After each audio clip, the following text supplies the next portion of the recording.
ഈ ഓണത്തിന് ഓണസദ്യ എടുത്ത് നമുക്ക് ഇഞ്ചിക്കറി കൂടി ആയാലും അതിന് വേണ്ടിയിട്ട് ഉരുളി ഞാൻ അടുപ്പത്ത് വെച്ചിട്ടുണ്ട്. ഇത് നന്നായി കരിയാതെ നന്നായി മൂപ്പിച്ചെടുക്കാം. നമുക്ക്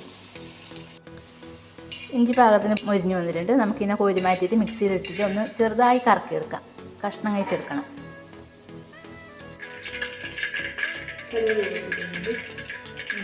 തേങ്ങ പൊട്ടിട്ട് ഒരു 2 സ്പൂൺ തേങ്ങ പൊട്ടി ഇനി നന്നായി മൂപ്പിച്ചെടുക്കണം.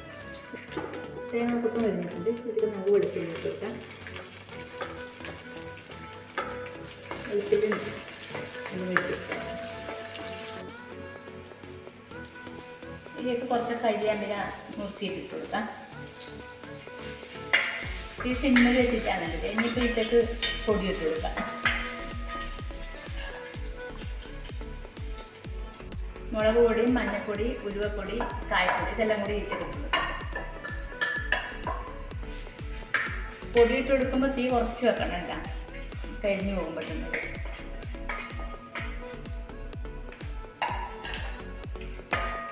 ഇതിൻ്റെ പച്ചച്ചവ മാറുമ്പോൾ ഒന്ന് ഇളക്കിയിട്ട്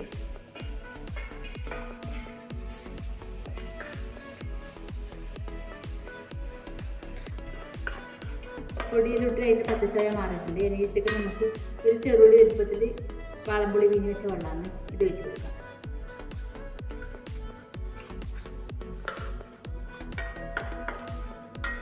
ഇതൊന്ന് നന്നായി തിളച്ച് വരട്ടെ. ഇത് നന്നായി തിളച്ച് വന്നു. അപ്പോൾ നമുക്ക് ഇതിലേക്ക് ലേശം ശർക്കര ഇട്ട് കൊടുക്കാം.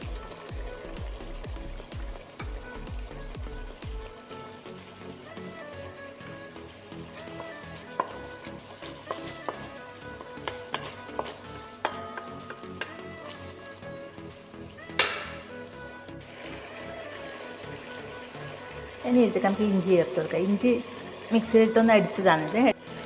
ഇഞ്ചി മിക്സിയിലിട്ട് അടിച്ചിട്ട് ഈ പരുവത്തിലേക്കായിട്ടുണ്ട്. വീണ്ടും മുറിഞ്ഞിട്ട് ഇങ്ങനെ തരി തരിയുണ്ട്.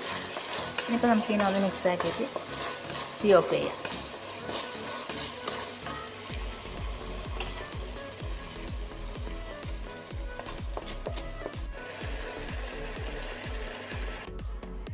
ഈ ഓണസദ്യക്കൊപ്പം കൂട്ടാൻ ഒരു ഇഞ്ചിക്കറി റെഡി.